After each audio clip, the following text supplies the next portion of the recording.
This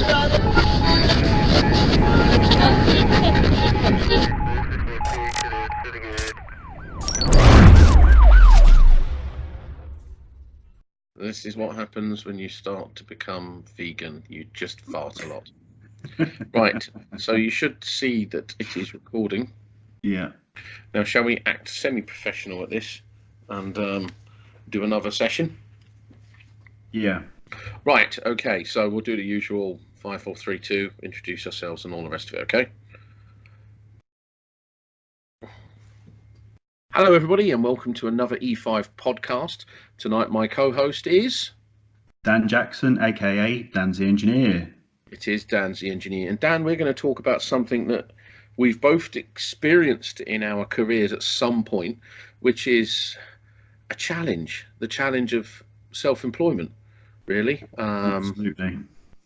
And I mean, for me, I was self-employed on and off when I was younger. I think I've said this before, not on podcast though. When I was in my 20s, I did a lot of what was known as doubling up, where you'd work days and nights. And I worked agencies like a lot of self-employed sparks in the southeast will ring up an agency, give us a start, how many hours, what's the rate, is it tools provided, do you get a van, trying to get the best deal for yourself. And I think that's, for a lot of sparks, that's still the way today. But I was just getting little jobs, 2 weeks, 4 weeks, 6 weeks here, grabbing what I could, a little bit of extra cash, just doing what I could really to get a deposit together for a house, as I think a lot of people have done.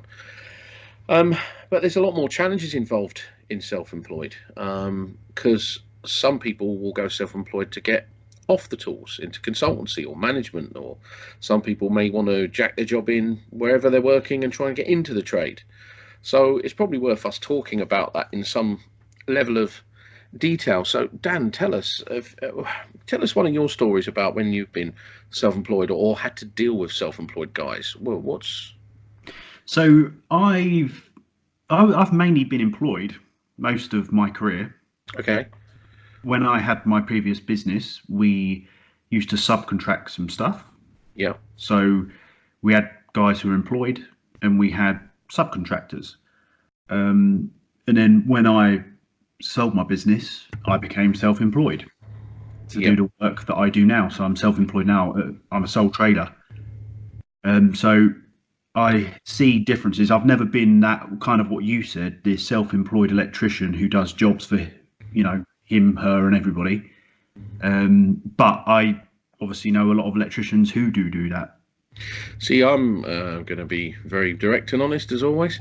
Self-employment's just a minefield now. I mean, you can try and keep up with what the challenges are for the self-employed, but if you look at it now, there's like different CIS grades you can go on. There's a limited company, there's umbrella companies, where you pay agencies to take a fee and they do all the admin, all the tax and everything else. So it's like you're employed, but you're hoping for the highest rate possible. There are so many different aspects to self-employment now, and it's a real challenge for the tradesman to provide as much money for his family as possible. And since the dreaded IR35 came in, I mean, I was at Transport for London when that came in, that was pretty much trying to kill off self-employed consultancies. Although with anything the government bring in, there always seems to be a way around it. I mean, when I was self-employed at one agency, I'll never forget it. I walked into an agency who shall remain nameless, and they just said, "Can we have your passport?" And I was like, "Okay, what do you need this for ID?" He went, No. And they wanted to set me up with a bank account in Greece. Really? Yeah, they wanted to set you up with a bank account in Greece. I was just like, yeah, maybe not. And one of my mates who was on the tools at the time, he went with it. I just thought it was way too dodgy. And I said to him, how did it end up? And he got sent a MasterCard. This is a true story. He got sent a MasterCard through the post. He did some work. This was agency work on the railways at the time, cable pulling and stuff. And when he got paid, there was no real record. It was a text message saying, "Yeah, you've been paid. Check your bank account." And all they did was transfer this money to a bank in Cyprus for him, and he had to go with his MasterCard and spend the money and withdraw it. There was absolutely no tax record whatsoever. He was over the moon because he was doubling up as well. For me, it was just a little bit too dodgy because I just knew the taxman would catch up on me. And lo and behold, 5, 6 years later, boy, oh boy, did the taxman catch up on him. Because Yeah. what they pulled him in, literally pulled him into an office in Southend, funnily enough, and asked him a load of questions, and then turned around to him and said, "Have you been on any holidays?" And he said, "Nope, no holidays at all, can't afford it." So they then turned around and said, "Well, why did you get cash out at Disney World in Orlando, Florida 2 years ago?" They had every single cash withdrawal of all of his bank accounts, and they nailed him, crippled him, absolutely crippled him. So I suppose the lessons there really was sod and his law will always get you. Yeah, well, this is the thing, and I understand why people want to be employed over PAYE, simply because the tax benefits and you are financially better off. However, when you go self-employed, the HMRC sees it as soon as you exchange money for a service, you Yep. become a business. So it does become a minefield, not just from HMRC's point of view. And obviously, what they tried doing, clamping down, what a lot of SME businesses would do was take guys on a self-employed basis, but they are pretty much working for them full time. And this is where the IR35 comes in. They're seen as employees still, Yeah. and it's a loss of tax revenue. So It is, and I know guys that have been companies, self-employed lads for over 10 years now. They're considered part of the firm, but they're yeah, self-employed. I don't necessarily have a problem with that because I've never had an issue. One of the rules of thumbs of Sparking, I think, was you never mess around with another man's family. You don't go down that road, and you also never mess around with how a man earns his money as long as it's legal and above board. It's not your business, what the rate the guy is on or any of that. It's his business. It's his services he's providing. But I am finding as well that the government are obviously trying to shake the tree. I think maybe they're trying to claw back from the little man or the small man that they think they can get more tax off of him than they can the likes of Starbucks. And I don't think IR35 helped. I think it caused chaos and mayhem. I think the agencies haven't helped. But then again, when do agencies ever really help? In all fairness, I found my dealings with agencies, you would have to teach them because they wouldn't have a clue what they were looking for. Um, but that just seems to be a cancer in our trade, to be honest with agencies. Unskilled persons trying to recruit skilled persons. yeah. Um, I think that's probably why the new union started with Ricky and Sam. That's why they were trying to educate and do what they were doing. But hey, What I'm led to believe with HMRC though, with them clamping down on people not paying tax correctly, is as long they've got to hit targets. So it's not like they go for every single person who's not paying tax in the correct manner. It's just they've got to hit a target of catching X amount of people. And I found that out from some experts when I got knocked for £60,000 Jesus. job in 2015, I think it was. It was one bloody tough year, I tell you. I was And going to say, yeah, that's not small change. yeah, 2016, 15, something like that. And we were almost sure it all went through the court and everything, and we were sure that he'd be caught by the old tax man because like essentially he owed tax. Because the thing is, when you're a company, you get knocked for money. It comes off your profit, your gross profit. So therefore, the revenue aren't making as much tax because you're not making as much money in a business. So we thought there'd be a knock-on effect there because essentially it is a tax, I say efficient, but the tax isn't being paid as much as what it should be. And someone's got that money, that person's got that money, he's not paying his tax. And we thought he'd be done by the tax man, but no, we were told that there's a high possibility that they don't care, even though he's got away thousands. Tax is a nightmare. I mean, another thing which is a disaster for a tradesman or anyone self-employed is the whole VAT registration thing as well. Yeah, it's I just I just don't get this whole VAT registration stuff. I mean, I know what it's about, but I just still don't understand it because there are guys I know that will work themselves right up to the threshold and then just stop rather than register for VAT because it's too much of a ball ache. I well, know what? other people who are VAT registered who say it's the best thing since sliced bread because Yeah, obviously you can claim all of that back. yeah, and it also it makes the domestic electrician, the one-man band electrician, and more, it kind of has an effect on that side of the industry, because if you're a bigger organization and you're doing commercial work or whatever, you're going to be VAT registered regardless, Yep. because the threshold isn't that big at all. Mhm. Typically, a one-man band pool should be hitting the threshold every year. So anybody who's not, it's borderline. Depends kind of what you're doing and how much materials you're buying. But there's a lot of people who, what they do is they don't go up to the threshold, so they can keep the lower, keep the cost down for the domestic, the consumer, and they're taking cash, and obviously they're not paying tax on that. Oh, the old cash in hand. So I've they, never heard of it. I've never so, heard of it. I've never done a cash in hand job in my life. Why would I do that? yeah, Hang on, my exactly. nose has just hit the screen there. But you know what I'm saying, it does have an effect on the domestic market, because the domestic client, the consumer, they don't care about VAT, whereas No, they commercial don't. organisations, they do. Cool. So of course it has an effect there. Yeah, you're kind of damned you do and you're damned you don't. I mean, there's recent debate on social media as well about guys pricing to do the. I mean, it's amazing what we see on social media at the moment, isn't it? Guys pricing to do the jobs. There was a recent debate about, do I fit a board of Type A RCBOs or do I fit a board of Type A RCBOs? And there was such a whole overwhelming. It was almost a woe is me. Oh my God, I'm going to lose the job. No, stick to your standards. Understand Oh, why you would do that. I have such a different attitude to anybody who says, "Oh, I can't do this, I can't charge this, I can't whatever."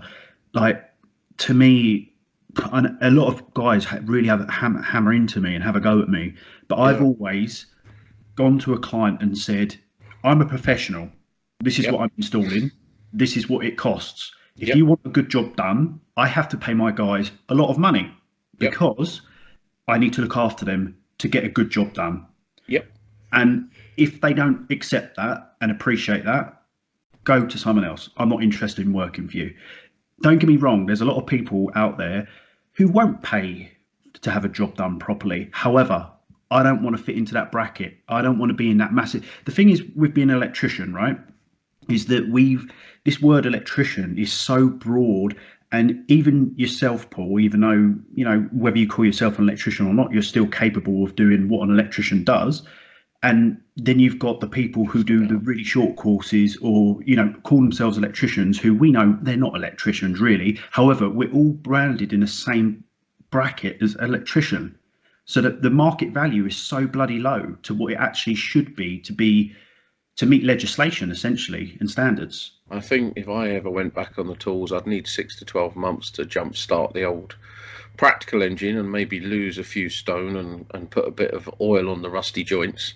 But having thought about it many, many, many times and having arthritis in virtually all my joints, going back on the tools, unless for love jobs, neighbour jobs, or my own home, is not really an option. Or unless I'm showing an apprentice, I don't mind, doing the odd bits and bobs just to prove to yourself you can still do it. I don't think that's a bad thing. But yeah, you do seem to get a lot of bit of crap on social media actually with some of your views and opinions, and yet I Do. completely agree But with Paul, the stuff you say. without sounding really arrogant, but I've had a pretty bloody good career. I've had a good business. For your age, you've done a fantastic job. You So, have. There's so no why, ifs or so buts. why someone wouldn't sit there and listen to my journey? And I've gone through the whole pricing to the bottom, pricing at the bottom, sticking with the bottom of the market. I've done all that, but then I'd change things into showing someone unprofessional. But when you charge more money, you've got to show them why they're getting more for their money. That's the thing.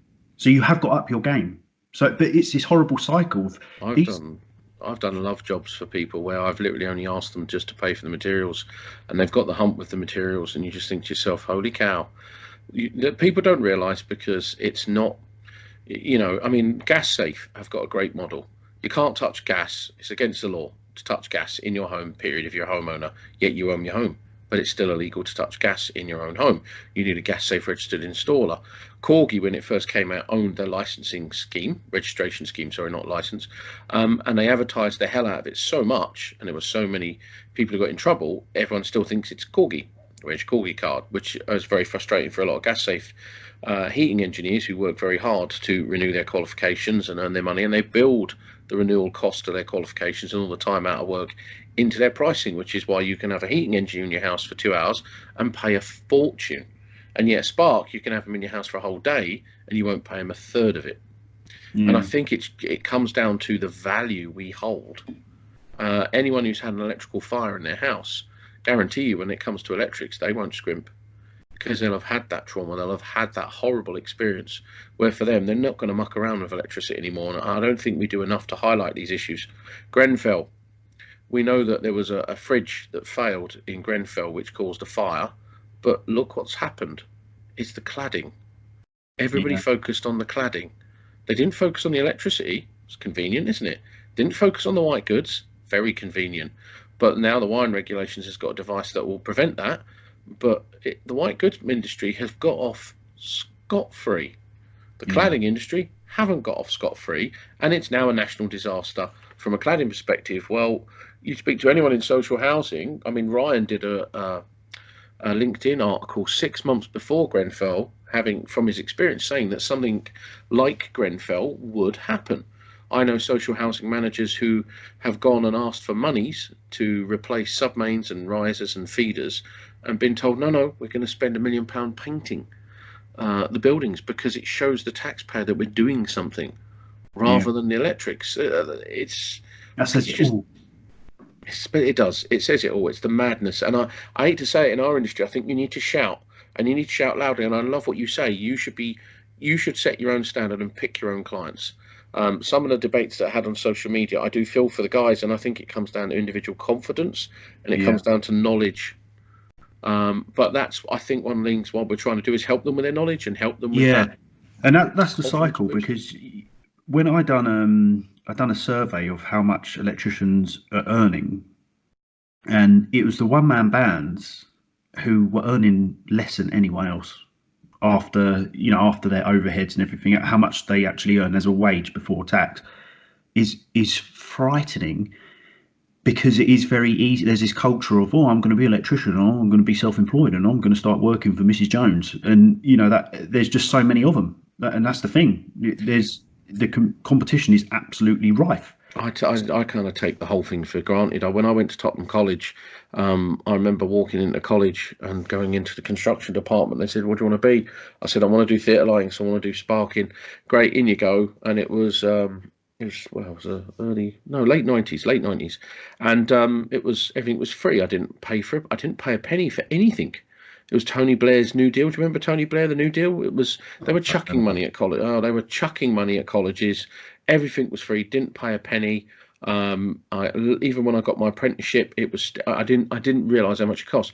Now, in the last few months, my company that I work for have just employed an electrician apprentice. For his 3 years in college, it's £18,000. No. For his 3 years, it's £18,000 to train this lad. Now, I'll tell you now, when I found that out, right, and this is a true story. When I found that out, I was just like, where the fuck does 18 grand go?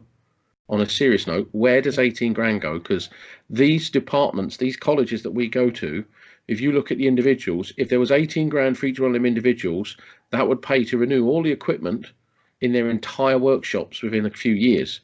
So the money's going into the training institutes, and I think I'll be honest with you, I think colleges are very much like universities now. They're big money businesses, big campuses, big marketing, big budgets, big heads of, big, presidents and all this, making themselves a brand from the fee structure from education. But saying that, self-employed is a challenge. We know that, and any Spark, my advice to you is to find a good agency, take some time to educate them, as painful as it is. I worked with one agency who rang me up and they said they needed a CRE electrician.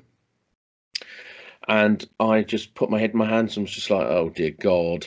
And Neil Bridgman will know what I'm talking about if he's listening to this. Hello, Neil. I was like, well, you don't get a CRE electrician, you get a CRE design, or this is a competent contractor responsible engineer for either design or install. But the agency didn't know what the difference was, so I had to take them through the 21009 engineering assurance standard, and never had all of the roles. And I went from London, true story, from London to a place up north to literally sit them all down and educate them on all the phrases and the terminology and the tickets and the permits and the passes and all the quirks of railways. And ever since then, they got, I actually used them when I was a client, better quality staff, more competency, better attitudes, better adverts for candidates. They were able to suss people out better. So that little bit of effort was worthwhile. Plus, also in my future endeavours, I found they came to me for the best roles. Yeah. The really good roles. They were like, I know, let's get meaning in on that. Great. I'll take the really well paid, good, decent, interesting role. So that's worthwhile finding a decent agency. The thing that rings a bell here Yeah. is just education Yeah. is just so important, like across the field. Like I find, the electricity work regulations. You work for a client, Yeah. they need to have. Well, they're ultimately responsible. It's their property. It's their electrical system. However, I find that I have to educate the client on their own system, and you're kind of saying the same thing. You've got to educate, the agencies for their own Yes, procedure. you do. And this is the trouble. Most clients in their contract procurement, they will have a solicitor draw up a contract. And when they go, because a client isn't competent in many aspects of what they're doing, they will go out and procure a contractor. And that contractor, they will then have some generic terms. The contract will be NIC registered or ECA, which we know is a complete folly from 1970s. But it will say a competent electrical contractor will be procured. Well, we know that what makes a competent contractor anymore, because the QS model doesn't work, because that's one bloke who knows his stuff in a firm of 50. So that doesn't give me any assurance. And I say this to every contractor that comes near me, by the way, don't give me your QS model. Give me the right attitude, the right behaviours at management level and sparking level. And to get that, you need to look after the sparks. But I think it's harder for the self-employed lads. I've experienced lads who are being bullied, who are being treated badly. When I went to the EWB branch meeting, there was a chap who was sacked. I'll never forget it as long as I live. He was an electrician who was sacked for highlighting the fact that there was no earth and bonding on an installation he was asked to work on. Now, in my view, the man should have got a medal and a pat on the back and a thank you very much. He got pumped for it. So there are some Mm. nasty bastards out there. Are some nasty bullies, and I think one of the things of upskilling and upgrading or leveling up your knowledge is being more astute to stay away from the bullies and the bastards, and having the conviction to walk away. And I know it's hard because we've all got families. Trust me, if I walked away Yeah. from my job tomorrow, I would struggle with my bills like anybody else would. But I would rather ring a bell and say, please, can somebody employ me doing sweeping or tea making? I would go and push trolleys at Tesco's if I had to pay my mortgage. It's a hard cycle because you you need them as you need them for your money, and but the thing is when you work for these organizations that do things in that way and work for the bullies, Yep. you're contributing because it's reoccurring. It keeps happening again and again and again. You're just going back to the same problem, but it's a difficult cycle. And this is why the electrical industry is really difficult in many ways, because there's so many little factors and so many little areas that are problematic that cannot be solved easily. Well, there are cliques as well on sites. There are protectionists. There are union men who manipulate the whole purpose of a union, which I have experienced in my time. Um, I experienced some terrible union stuff in my time, to be honest with you, which is why I'm not a member of a union. But yeah, you get agencies looking after their own guys. But then again, that's not a bad thing if you've got a crew of guys who deliver and are good. I find gangs of sparks will always work together if they can bounce off each other. They work well together. They got good energy, good pairings. I found that when I was on the tools, lads would go from job to job and bring their mates, but they would only be mates if they knew they could do the work and not look stupid. And that's something that I think is becoming harder to find nowadays. Just on the challenges then of self-employment. So imagine you want to come off the tools. Like me, I came off the tools. Actually, thinking back, how did I come off the tools? I came off the tools because I think I weren't afraid to just talk, like I suppose what we're doing now. Just not having a fear to say what needs to be done and when it needs to be done and how it needs to be done. I think that's one of the key messages I would say. If you do want to come off the tools, don't ever for 1 minute think that it's impossible. What you need to do is find the right application of your want. So Yeah. when Sparks say to me, I want to come off the tools, the first thing I say to them is go, right, okay, what level of qualification do you have? Because competence in what you're doing now is important. Because if you're going to come off the tools, you'll be wanting to direct and manage and supervise in some way. I always say to people, go and do your SMSTS. Why? Because health and safety everywhere is key. It's key to you not getting prosecuted, and it's key to you not killing people or people killing each other. So go and get your SMSTS, which is a site management safety training, or the SSSTS, site supervisor safety training certificate from the CITB. It gets you your black card, your management card, which I've still got in my wallet as a backup. If I ever got the ump with being a client, I'd just go and be a site manager. So always have a plan B. But then also to get off the tools, you need to then realize that you're constantly leveling up. You're going to go from where you are into a world of safety as a side piece. But what else are you going to do? Because you're going to go into management. I'll never forget going into management. All these new terms like program, cost, risk, strategy, strategic, delays, contracts, NEC, all these different phrases. And I used to sit there like nodding, like very quietly going, mm-hmm. But in actual fact, I'm sitting there going, what the fuck is all it? Oh my God, I am so out of my depth. That's not a bad feeling. If you feel that, use it. Use it as something to challenge a task or an action within yourself. Channel that nervousness into, I don't know, but I have to know. Yeah. Because all of the people who work with you will see that, and your behaviors and knowledge will grow. You, before you realize it, will become absolutely invaluable as someone who gives a shit. If you Yeah. give a shit on a job, you will do very, very, very well. And that's one of the pieces of advice I always say to people coming off the tools. Get your safety tickets. And when you don't know, go out and find it. The internet's a wonderful thing. There you can find most stuff. What's your view? I think knowledge is definitely key to opening doors.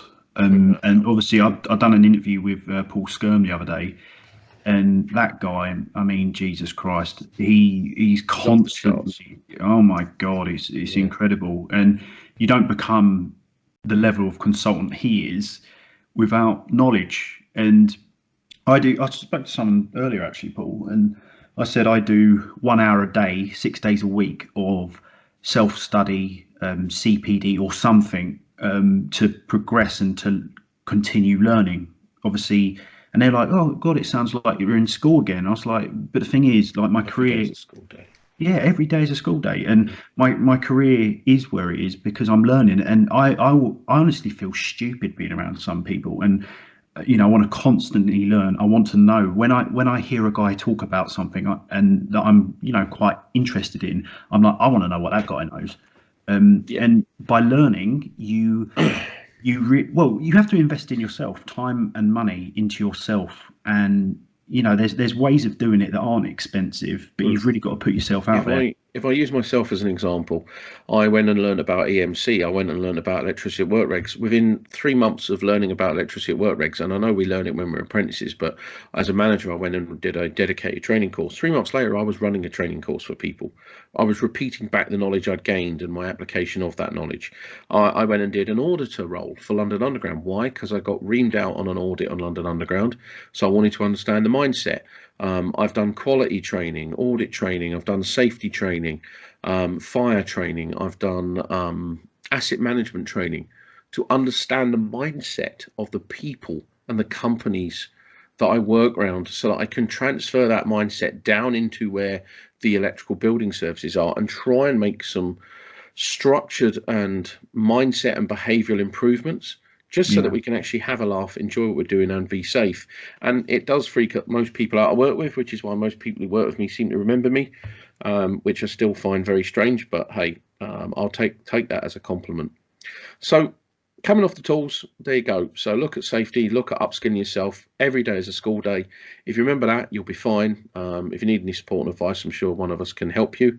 But what about getting into the trade? Now, this is where Dave and you, I think, need to do we need to do an entire separate podcast just for Dave to talk about the training industry, and it's going to be a full-on hour long one because I'm sure Dave will put the world to rights. What advice have you got to people trying to get into the trade? Getting into the trade. Yeah. As in, So they what? want to go, yeah. So let's say I work in Argos and I want to Mm, train to be an electrician, and somebody said to me, "Go self-employed and be a sparky." Great, and I'm going to. I'm going to be a sparky, and I'm going to be self-employed. What would you say to me if I said, "Hello, mate, I'm going to be a sparks. I'm going to be self-employed"? What would you say to me? I used to get people all the time call me up on my old company and say exactly what you just said. Really? Like, they work in retail and I'm doing this course. It's costing me 3 grand and I'm going to be an electrician. And I say, do you know what? I wouldn't even touch you at all. Yep. It needs to be a training program. Um, and the problem is when you're 26 or above and you've got responsibilities, you've got kids and stuff, it's tough. But what people need to understand is that when you're a trainee and you have to be supervised at the level of a trainee, an apprentice, Yep. you can't make any money off those people. They're an overhead. That in fact, you've just said, £18,000 for training for an apprentice. It's a Mm-hmm. complete overhead. Yep. So, these companies need to invest. And what everyone needs to understand about the building services industry and, well, particularly construction, is that it is volatile. You get a contract and, you need X amount of men and people working for you. And it's very up and down. You can have a contract for a year, 3 years, if longer, that's fantastic. But people do come and go very quickly. It's very up and down. Well, where's the incentive? I mean, for me, if somebody said that to me, first thing I would say is, "Oh dear." That's the first thing I would say. I'd be like, "Oh dear." So you want to come into the trade, you want to be self-employed and call yourself an electrician. The first thing I always say to anybody is, you are not an electrician until you have served 4 to 5 years of Yeah. hard graft. In those 4 to 5 years, you will have completed your MVQ3, your AM2, your 2391, well, they train on the latest edition of regs unless it changes halfway through. And you will have worked with someone who has mentored and checked your work and all the rest of it. Until then, you're not an electrician, you are a improver or a mate or a labourer. Yeah. You are nothing else. And these short courses, again, this is why you and Dave probably, or someone needs to do one with Dave, where we talk about the cancer that is the short course. Somebody 20, 30 years ago, because this is how far back these go, thought it was a brilliant idea. And that's one of the main influxes now, because you're right, 18 grand, right? Where is the incentive? How do I get 18,000 back? Because you think about it, he's going to have another spark work overseeing him, a development plan, time out for college, all the other bits and bobs he's got to have done for him. How does the business recoup 18 grand plus? You're looking at, well, probably double that at least, with all the time and effort and energy. How do you recoup that for a company? More importantly, if you're self-employed and you want to take on an apprentice, where the hell are the incentives? There's So there's there very isn't little. none. No, Yeah. there's none. So the industry isn't doing anything whatsoever to actually deal with that problem, because the learning establishments and the institutes are too busy building these big, grand training empires, and the short course merchants are going, "Hey, fill the gap. Let's just take the short course, guys. Take the short." And we know loads of people that have done short courses and have hated it. And some of the training establishments, there's Yeah. one place where you can walk in for 1,500 quid and get an NVQ for nothing. I can't believe that people will actually even do that sort of thing. But I suppose that says the craziness of the world we live in. Yeah, but it's sold, isn't it? You imagine you've got somebody who's working in something and they're earning in their £20,000 or whatever, and they're trying to get, they've not got a formal career, and then there's this thing that says, earn 40k as an electrician, all you've got Oh, to it's pay is fifteen incredible. hundred quid. Yeah. Do you know what I mean? You're going to do it, aren't you? Yeah, it's an incredible incentive. I remember when I came out of my time and I took my first job outside of my apprenticeship, and the salary went up by about 5 grand. And to be honest with you, Dan, I thought I'd won the lottery. Yeah. Honestly, I thought I'd won the lottery, mate. It was like, oh my God, I just can't believe what my pay packet is saying. It was incredible. And then my next job, it was a little bit more. And you become the green eyed. Most sparks, self-employed ones are green eyed monsters. Most employed ones are green eyed monsters. But then again, I know guys who are just quite able to sit back on their salaries and just work their way through the career. They're not interested. You get an eclectic mix in our industry. So yeah, if you're trying to get into the trade, good luck. Don't go through the short course route, although a lot of you will be. You will still need to serve your time and achieve the requirements of an experienced person, is my advice to you. What about roadblocks? It's hard getting into our trade. Yeah. Support, mentoring, going onto sites and being bullied and Yeah. Because you all the get, rest I of it. mean, there must be guys, Paul, who've done short courses who actually have the right attitude and are taking things slow and trying to get the Oh, experience. well, perfect one is well, Gail's Karen Boom. She did a Yeah. short course entry, and she realised at the end of her short course, she said in our conversation couch that if it wasn't for the guy, another chap called Paul, who she worked with, she would have struggled.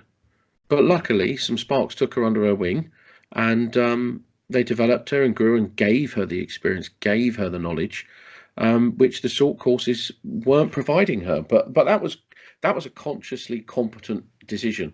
The Yeah. fact that if you're doing these courses and you don't feel ready, that's a really good sign, because that's your ability to assess your own confidence levels, which then just contributes to your competency. So if you feel that way, you need to do something to bridge that gap, and the best way is kind people.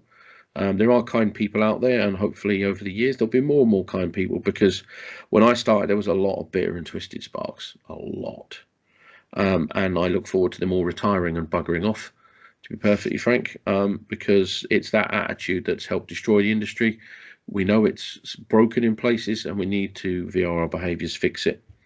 Um, what do you think, Dan? If I was going to ask you a question now, what do you think a spark should earn?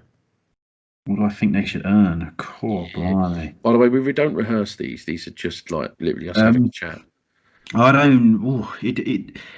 Do you know what? It varies so much It on does. depending on their qualifications and experience. I It couldn't. does. I couldn't say, and where you live in a country as well, because we're spoilt down this part of the world. I agree, and I think it is absolutely wrong to spoil people. I think the rates should be the rates regardless of where they are in the country. I know loads of people listening will be going, "What? Don't be stupid, London, it costs more." No, no, no, no, no. This is the individual salary of the guy, regardless of how he commutes.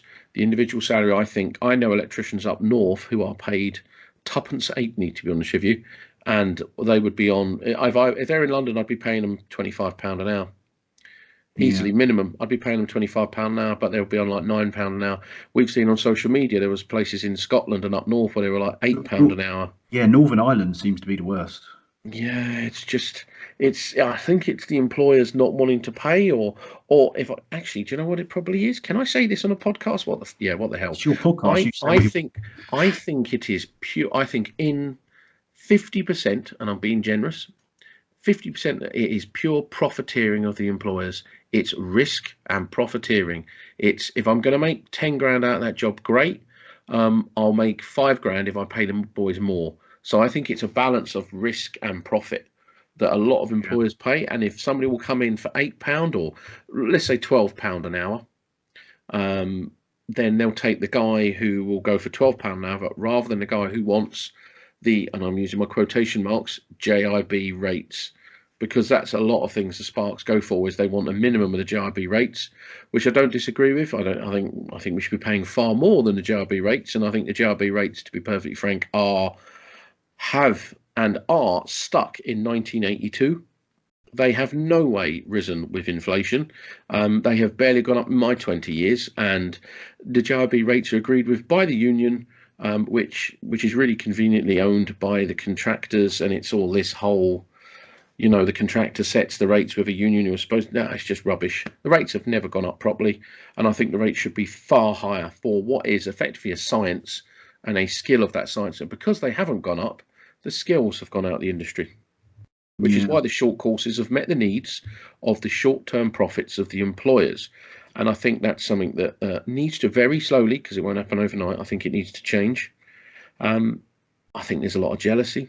I think there's a lot of politics in our industry, a lot of backstabbing, a lot of BT sparks. For me, an electrician, if you're employed, with a van and uniform and all the rest of it, I think you should be on at least a minimum of 35k, a minimum of Yeah. 35k. Realistically, if it was my own company, I'd be looking to pay you guys over the 40k. And also performance bonuses as well. But when I say performance bonuses, here's a first for you. How about a company, and any company out there, I will come and shake you by the hand. Do not give guys bonuses based on how many fuse board changes they do or how many circuits they test. Give them a bonus based on their behaviours. Yeah. Measure their behaviour. How many times do these guys flag safety interventions? How many times do these guys say, you know, I want to go and learn more, or I couldn't do this because of this, and then their argument is logical, but they also fixed the problem and overcame it and didn't sit and mope about and all the rest of it. The behavioural based bonuses, I'd love to see that. So yeah, that's what I would do. For the self-employed guy, I'd be looking at a minimum of £25 an hour. To be honest with you, that's for me minimum. Realistically, I'd be looking at the 30 plus. But See, that's my good self-employed guys who can do any armors, any glands, go in and do all sorts of containment work and be good at it and want more. Yeah, I mean, my old business, we provided a vehicle, plant, a lot of power tools, test equipment, training, obviously holiday, you name it, pension, the lot, Yeah, healthcare. And essentially, they would work 6.5 hours a day as standard with lunch break and whatever else because I didn't want to overwork people. So everything was paid for, all expenses, and it would average, well, it varied between, about 150, 170 a day for a guy working 6.5 hours. If you work that out, and most of the work was quite local as well, it wasn't much driving. yeah. And then they get overtime if they done anything above and beyond. I used And to do isolations on the underground for Cadbury's, and I used to get 150 quid just to switch a spur off, which was mind blowing. Because if I was getting 150 quid, how much is the agency getting? And I yeah, tell you now, mate, I've known agencies to rob blokes. I knew one guy, I won't mention where, he was employed as a mate, he was on £100 a shift, and I knew that the end client was paying well over £500 a shift for him. But that was major project stuff. That was the sort of things that I think annoy a lot of the hard-working blokes, because a lot of the hard-working blokes, if there is big projects with big money, they would rather it go into making their families a lot happier for the efforts they put in.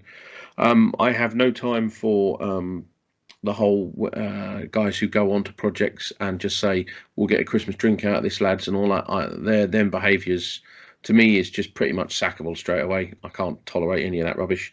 It does happen on the commercial industrial sector more, obviously. Um, one of the formulas I've always, because we do detail and science and theory. I've got a nice formula for you, and it's not in the wine rigs or any of the guidance note. It's square root of t squared over a. right. Okay, and t squared is time Yeah. over attitude Okay. and application. So if you've got the right time, if you put a lot of time in the right application, square root of that, you will get a value, and that value, I've used the K value because it's a nice letter to use, and that K value equals money. I've always said the more knowledge, the more effort, the more time you put in, the better your attitude in the application, the more money you will earn. And you will probably have to job hop, because I don't think there is much thing as company loyalty anymore. Do you No. know any companies that are loyal to their men anymore? Yeah, I do. Do you know Really? a lot of SMEs? Yeah, they really are. If they Because find good guys who yeah, not get pipe out, yeah. But I've worked with a lot of companies who have watched guys burn themselves out and have just literally thrown them out the door. Paul, it depends how greedy the owner is. Like literally, a Yeah, business no, it's is true. completely reflective of the business owner or the people who run its attitude and behaviours. And there's some guys who are just really greedy. They love their holidays to Florida for a month and Yeah. golfing trips and stuff. And they like to watch people work like dogs. But then you get other guys who really love teamwork, being part of the team, really care. They're not as greedy, but do you know what? They do all right. They still do all right. Well, I always swore when I was a client I don't interfere with the money that the guys are paid who work currently where I am. But when I was a project manager in a tier one contractor, I used to make sure every single bloke earned as much money as the contract would allow them to make, and then some as well if they performed well, which kind of shocked a lot of them, because a lot of the guys were walking home with far more money than they ever expected.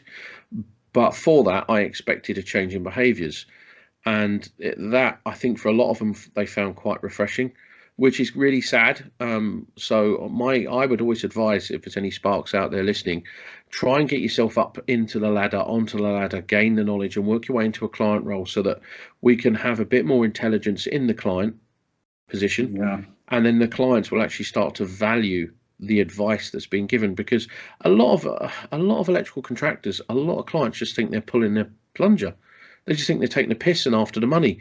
That's why I find a lot of guys, when you're having a debate with them, you go, have you done your due diligence? Have you told your client?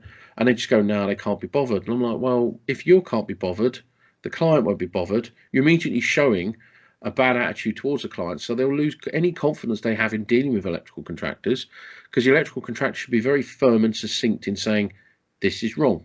We're Yeah. just telling you. But however, I mean, look at the house building, industry. Um, I can guarantee you now, the property developers, the house builders, look at the cars they drive, look at the houses. Private schools, right? You go to a private school. A lot of the kids who go to private school, their dads are um, they're house builders, Yep. massive property development, right? Yep. If you keep the price of the electrician down, they Yep. make more money. Yes, they do. So and there's too many people who do it, and they get into that. And look at the state of the stuff we see. So as you as a client, right, that works very well, but try and educate a greedy property developer or house builder. It's very hard as a client as well, because I'm not an idiot. I'm one of the few clients who still remembers his sparking routes like it was yesterday, probably because I'm still doing stuff at home. But it's very difficult to explain to your colleagues as well the challenges and the difficulties in the electrical industry, as to why the electrical industry is in that state, because they don't have that construction knowledge, that experience. And I find you're absolutely right. The builders will always try and maximize their money, as will most people. I think it's that learning journey you have to go on to have had those bad experiences. This whole development and growth as an individual in life, I suppose. You live and learn is a Yeah, good phrase, isn't it? You live and you do learn. And if you're living and you're not learning, then you're not you're going to, progressing. well, you're not progressing. And don't get me wrong, doesn't mean you have to keep pushing and leaving your employer and doing other things. But me and you, let's be honest about it, in the last 5 years, my God, how much knowledge have you gained in the last 5 years? How many Jesus. different ways of thinking and new products and new technology? And it's only just going to get worse. There's going to be more and more and more for as long as we live. And we've got a duty to pass this on to the next generation of guys. Definitely, Uh, yeah. And it's getting harder and more challenging. So we have to be sympathetic. So I think start with your qualifications, get your experience, and head for your fears. Embrace your fears. And if you need advice, I think we'll always be there. I know, Dan, you're a business coach, you're a life coach, you're a mentor, you do loads of good things for good people. But you've got to want it. And more Yeah. importantly, you can't be lazy. If you want stuff handed to you, then you're just going to fall flat on your ass, aren't you, really? It's the term we always say, do the work. This is the thing. I mean, I think I know what hard graft is, Paul. I know you do as well. I know what physically, mentally, I know what it is. And I've had a lot of people who might look at business owners and go, I want what they've got, but they're not willing to put hard graft in. They're not willing to, really work for it. There's so many challenges as a business owner or to work in your career. But you've got to do it. You just got to get up and do it. And I have in my career, I'm quite lucky as a client, because I have witnessed bullying of electricians throughout my career by managers and various other subcontract grades. And I have made it a part-time hobby of mine to break the bullies, if that's the right term. It's probably a horrendous term, but I find bullies reprehensible. So I will quite happily, as a client, tie that bully up in knots until they see the error of their ways, because at the end of the day, we all go to work to feed our families, to look after ourselves, to put a roof over the head, food on the table, and the family's happy. We don't go to bully and treat each other like crap. And if you're in this game for that, or you do it to others, shame on you, because eventually you're just gonna, well, let's be honest about it, you're gonna die fucking old and lonely, aren't you? Really, Karma. karma's a bitch. Karma's a bitch, and we are firm believers in karma.